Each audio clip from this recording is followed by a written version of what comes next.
어제에 이어서 오늘 6일 보궐선거 강원의 선택에서는 원주 갑 지역구 국회의원 보궐선거 후보자를 만나보는 시간 준비했습니다. 국민의힘 박정하 후보, KBS 원주방송국 스튜디오에 나와주셨습니다. 네, 박 후보님 안녕하십니까? 네, 안녕하세요. 네. 시청자 여러분, 원주 시민 여러분 안녕하세요. 국민의힘 박정하입니다. 반갑습니다. 국회의원 원주갑 보궐선거에 국민의힘 후보로 공천을 받으셨습니다. 자, 먼저 출마의 변부터 부탁드립니다. 출마의 변 말씀드리기 전에 여야 구분을 불문하고요. 정치권에 있는 한 사람으로서 우선 시민 여러분께 또 다른 혼란을 드린 점 먼저 사과를 드리는 게 맞다고 생각합니다. 지금 지방선거가 진행 중입니다만은 뜻하지 않게 또 보궐선거가 생겨서 어수선한데요. 이런 그 불가측한 정치권에 대해서 여러분들이 어떻게 판단하시는지 우선 죄송하다는 말씀을 드립니다. 저희 원주 그동안 양적으로 굉장히 많이 성장했습니다만은 질적으로는 글쎄 여러분들이 만족스러운 수준인가 싶습니다. 그리고 미래를 향한 우리의 설계, 우리의 동력 과연 있는가 저는 의문스럽습니다. 네. 윤석열 정부가 출범을 했습니다. 대통령과 함께 원주의 미래를 설계할 수 있는 그런 별의 순간이 어쩌면 우리 눈앞에 있는지도 모릅니다.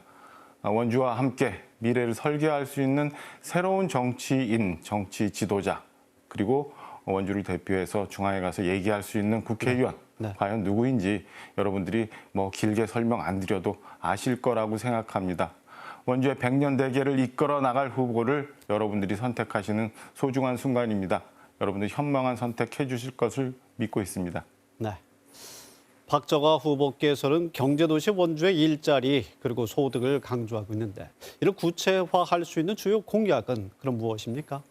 어쨌든 경제가 살아야 저희 원주가 살 수 있고 그래야 인재도 늘어난다고 생각합니다. 저는 저희 공약에 대해서 간단하게 2+3 정도로 정리해서 말씀을 드릴 수 있는데요. 처음에 두 가지는 경제특별자치도입니다. 지금 민주당이 얘기하고 있는 과거식 평화특별자치도가 아니라 그동안 저희가 수자원, 산림, 군사보호시설 등으로 해서 겹겹이 쌓였던 규제로 인해서 희생받았던 부분 대통령이 보상해 주겠다고 약속을 했거든요. 이런 걸 통해서 저희가 성장 동력을 만들 수 있다고 생각합니다. 우리가 말로만 수도권이라고 얘기합니다만 수도권 전철 아직도 잘 안 되고 있는데요. 네. 저희가 중앙정부와 잘 협의를 해서 수도권 전철 조기에 완성하고 지금 논란이 되고 있는 GTX A 노선 반드시 구축을 해서 여러분들이 수도권 소재를 느낄 수 있도록 네. 해드리겠습니다. 여기에 이제 저희가 성장 엔진을 장착을 해야 되는데요. 네. 지금 불온 산단에 반도체 클러스터를 유치하겠다고 대통령도 말씀하셨고 도지사 후보, 시장 후보 모두 확약을 했습니다. 저는 100년을 이끌어 나갈 성장 동력을 여기서 만들 수 있다고 생각합니다. 지난 화재로 힘들었던 중앙시장부터 우산동, 태장동을 이르는 스카이라인 지난 한 40년 동안 하나도 변하지 않았습니다. 진짜 도심 재생을 통해서 새로운 스카이라인을 만들고 주거 환경을 조성해야 원주가 질적으로 단단한 도시가 될 거라고 생각합니다. 마지막, 학업 성취도 전국 최하의 오명을 계속 갖고 있습니다. 인재 육성해야 미래를 담보할 수 있습니다. 과감한 인재 육성 프로그램 약속드리겠습니다. 뒷길에 길 닦고 담에 페인트 칠하고 이런 자잘한 공약들 말씀 안 드립니다. 네. 100년을 설계할 원주의 설계도 청사진만 말씀드립니다. 알겠습니다. 국회의원과 시장의 역할은 다르다고 생각합니다. 네. 당선이 되면 그야말로 입법기관이 되는데요. 자, 지역과 국가를 위해서 가장 먼저 발의하고 싶은 1호 법안은 무엇이 될까요? 역시 경제특별자치도와 저 불온 산단을 활성화하는 부분과 관련되어 있습니다. 지난 4월 27일 인수위에서 지역 균형 발전 비전 대국민 보고가 있었는데요.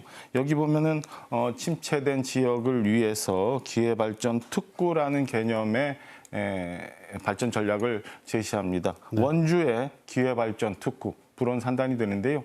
여기에 기회발전 특구 관련한 1호 법안을 제출을 해서 기업이 유치가 되고 인재가 양성이 되고 경제가 활성화되는 그런 원주의 키트를 만들도록 하겠습니다. 네. 그러다 그동안 출마 경력을 백으로 원주에서의 활동이 다소 적다는 지적도 있고 중앙 정치권에 비해서 지역과의 소통은 다소 부족한 것이 아니라는 평가도 나오고 있는데요. 박 후보님, 이런 지적과 평가를 어떻게 생각하십니까?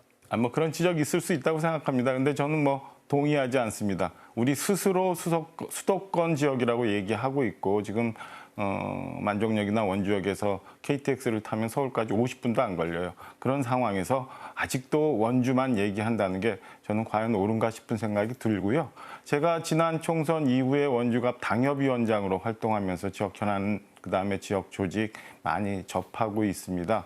저는 원주에서 원주 시민들이 내는 세금으로 서울 가서 돈 쓰는 사람 아니고 서울에서 그동안 축적된 인적 자원, 물적 자원을 가지고 원주에 쏟아부을 사람입니다.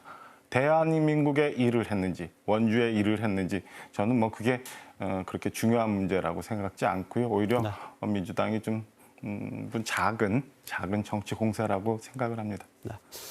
불온산단의 경우에는 2번이나 언급을 하셨는데 일반 산업단지는 공사가 중단됐고 국가 산업단지는 후보지 단계 현 상황입니다. 자, 불온 국가 산업단지를 어떤 역할로 어떻게 개발해야 한다고 보십니까? 대통령을 배출한 여당의 역할을 한번 보실 수 있을 거라고 봅니다. 대통령이 취임 전에 당선인 시절에 원주를 방문하셔서 불온 산업단지에 대해서 분명히 언급을 하셨고요. 제가 제주도에서 같이 일을 했던 원희룡 장관이 국토부 장관에 임명이 되었습니다. 절차적인 문제 그렇게 어렵지 않다고 생각을 하고요. 저는 그동안 원주시에서 불온 산업단지의 국가산업단지화 그리고 일반 산업단지의 분양 등을 자신 있게 얘기하고 있는데 과연 그게 질적으로 제대로 완성돼 있는지 한번 이렇게 볼 필요는 있지 않을까라는 생각입니다. 관련 개발 지역에서 부동산과 관련한 좋지 못한 얘기들이 많이 나오는 게 역시 저도 그런 상황도 있을 수도 있다고 보고요. 제대로 된 기업을 유치하기 위해서는 단계별로 단단하게 준비를 해야 되는데 그런 준비 제대로 됐는지 한번 살펴볼 필요도 있다고 생각을 합니다. 약속된 시간 때문에 정리 말씀과 함께 끝으로 원주갑 지역구 유권자들께 어떤 말씀 드리고 싶으십니까?